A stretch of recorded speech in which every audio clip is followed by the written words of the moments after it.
I wasn't expecting this car to be good at all. This is a 2006 Mercedes SLK 200, and it's the kind of car you'd expect to see parked outside a garden centre, not something you generally get excited about. Plus, it's November in the UK and I'm reviewing a convertible. You might be wondering if I've lost my mind, but here's the thing. Winter is actually the perfect time to be looking at cars like this. Not only do you get the best prices when convertibles aren't in demand, but you can also find out if it actually works as an all-year-round car. Can it handle genuine British weather? This is when you find out if it's worth buying. But this car surprised me. Not just because I fixed a £1,500 fault for just £12, because it might just be one of the best cheap convertibles you can buy right now. And by the end, we'll find out if it's a ride or a drive, and I think you might be surprised by my verdict. Right, quick intro. This is the R171 Mercedes SLK 200. Under the bonnet, a 1.8 litre supercharged four-cylinder with about 160 horsepower. Rear-wheel drive, automatic, and a folding hardtop roof. On paper, it's not exciting. In reality, for under 4K, it's a bit more interesting. Looks-wise, I actually think this has aged really well. Long bonnet, short rear, that mini SLS kind of profile if you squint a bit. It's not shouty, just quietly smart. The kind of car that looks right at the seafront or on a Sunday drive to nowhere. Then you hit the party trick button, that folding metal roof. Roof up, you've got a snug little coupe. Roof down, a proper roadster. Yes, it's more moving parts to go wrong. Yes, it absolutely will terrify you the first time it half stops mid-cycle. But when it works, it's brilliant. Inside, it's very mid-2000s Mercedes. We've got a lot of grey and black plastics. Some are nice, some are, I recognise this from an E-Class taxi. But the layout is simple and the seats are actually really comfy. Proper GT spec. Soft enough, but supportive. And then there's these little luxuries that justify the badge, like Airscarf. If you've never used it, it's basically like having a warm hairdryer blowing on your neck. You put the roof down, it's 5 degrees outside like today, and you can still drive for hours without even feeling the cold. I genuinely thought this would be a bit of a gimmick, but it actually works. It's one of those small features that quietly turns a summer convertible into an all-year-round driver. And all this for under 4K. Let's see what else you're getting. Heated seats, dual zone climate control, a decent stereo for the age, steering wheel controls, and a very honest, very analogue instrument cluster. No CarPlay, no big touchscreen from factory, but you can retrofit modern head units if you want maps and Spotify. Out of the box though, it's got everything you need for what this car's meant to be. And it's by no means a tech fest. You don't sit there feeling like Iron Man, but you do feel like a slightly better version of yourself. This particular SLK belongs to my mum and she loves it, but she's been very honest about the quirks, so let's get those out of the way. So she said it's nice to drive, especially the auto box, which is good in this. It suits the car. The roof does leak a little bit on the passenger side, especially after heavy rain.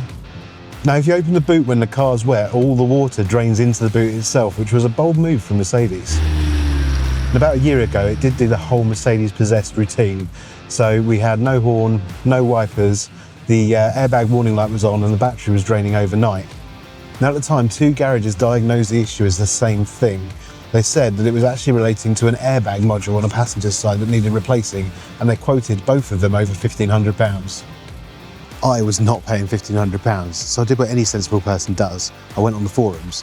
Within about 10 minutes of searching, a bunch of SLK owners were saying the same thing. Check this particular relay.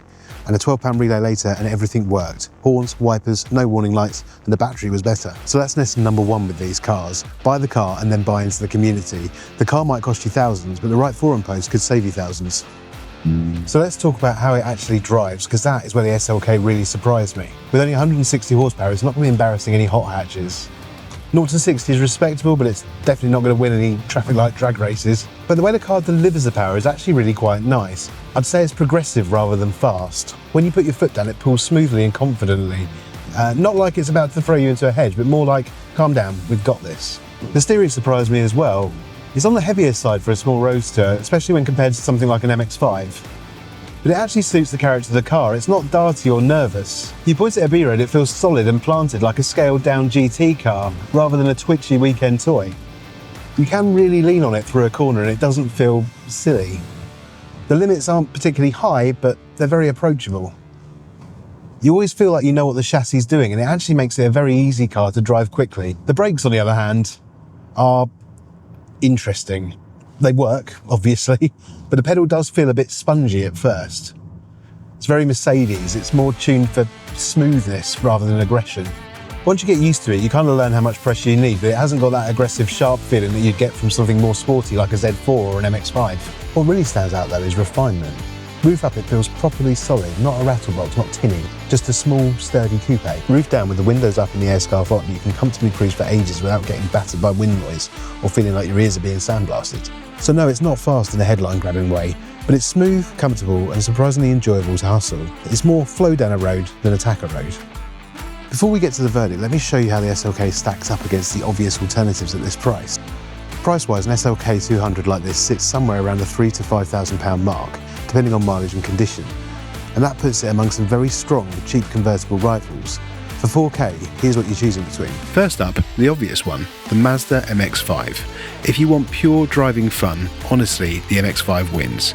It's lighter, more playful, more communicative, and it just begs to be chucked about. But it doesn't feel as premium. The cabin isn't as refined, and long motorway runs in an MX-5 feel like an event. In the SLK, they feel like a commute. Then you've got the BMW Z4. That's the more serious driver's car, especially in 6-cylinder form. Sharper steering, more power, and with the right spec, a properly special thing. The trade-off is comfort. The Z4 can feel harsher, noisier, and a bit more on edge. The SLK plays things more calmly, and that will suit a lot of people. Then there's the Audi TT Roadster, more stylish, especially inside. If you care about interior design more than driving feel, the TT will probably pull you in. But most TTs are front-wheel drive, so you don't get that rear-wheel drive fun you get in the SLK, Z4 or MX-5. And then there are the budget alternatives, things like Peugeot 207cc's, Renault Meganes, Vauxhall Tigras, the kind of cars that make you wonder if cheap convertible was a good idea in the first place. Look, if you're genuinely torn between spending £3,000 on a Peugeot 207cc and 4K on this SLK, just buy the Mercedes. You'll thank yourself every time you start it. At least the Peugeot's good at one thing, it makes everything else look good by comparison. So where does that leave the SLK? To me, it's the grown-up choice in this bracket. If you want the most fun, you buy an MX-5. If you want serious pace and noise, you buy a 6-cylinder Z4. If you want something that feels premium, solid, convertible and still fun enough, this is where the SLK really starts to make sense. A couple of quick things to look out for if you're shopping for one of these. Roof mechanisms. If it's jerky, slow, or the boot micro switches play up, you can be in for a world of pain. Always test the roof several times before buying. Water leaks into the cabin or boot. As we said, they're known to let a bit of water in around the roof sills and when opening the boots after rain. Electrical gremlins, like this one had. Battery drain, warning lights, wipers, horn. Sometimes it's modules, sometimes it's relays, but a lot of issues are now well documented. Rust isn't as bad as old Merc stereotypes, but still check arches, sills and subframes, especially if you're buying near the coast. The good news is that parts are available, there are loads of cars being broken, and the online community is brilliant. If you're willing to learn a bit, it's absolutely a car you can keep sweet on a sensible budget. After a week with this car, here's where I land. If you want a track day special or 0 to 60 bragging rights, this is not the car for you. But if you want a convertible that actually makes you want to go for a drive, not because you have to, but because it's genuinely enjoyable, this is where the SLK absolutely wins. And remember, we're talking about a car you can pick up for £3,000 to £4,000, and at that price point, asking if it's as fast or as sharp as a new sporty convertible is missing the point. It's not the fastest car I've ever driven, it's not the sharpest car I've ever driven. The brakes feel a bit soft, the steering's on the heavier side, and if you're expecting MX-5 levels of playfulness, you'll be disappointed. But it's comfortable, it feels solid, it inspires confidence, the roof makes it genuinely usable all year round in Britain. And with things like Airscarf, it actually makes roof-down driving in Britain practical rather than wishful thinking. For me, this is a textbook ride, and honestly, at around £3,500, it's that car you actually want to take for a Sunday cruise. It's not a tractor, it's a little Mercedes Roadster that makes normal driving feel that little bit more special.